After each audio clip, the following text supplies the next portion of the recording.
Ja ću prvo da kažem o aromaterapiji, za one koji ne poznaju šta je to je dio medicine, komplementarne medicine koja se bavi čovjekom u cijelosti.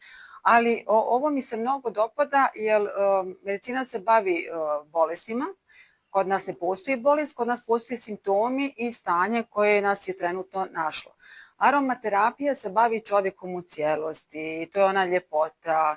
Kad nekoga boli glava, ja uvijek pitam, ok, ajde da malo počeprkamo po toj glavi. Zašto boli glava? Nekad nismo popili dovoljno vode, nekada nismo dobro spavali, nekada nismo dobro jeli ili smo jeli što nismo trebali. Samim tim mogu da kažem, ovaj hram treba njegovati. Kako svana, tako i iznutra.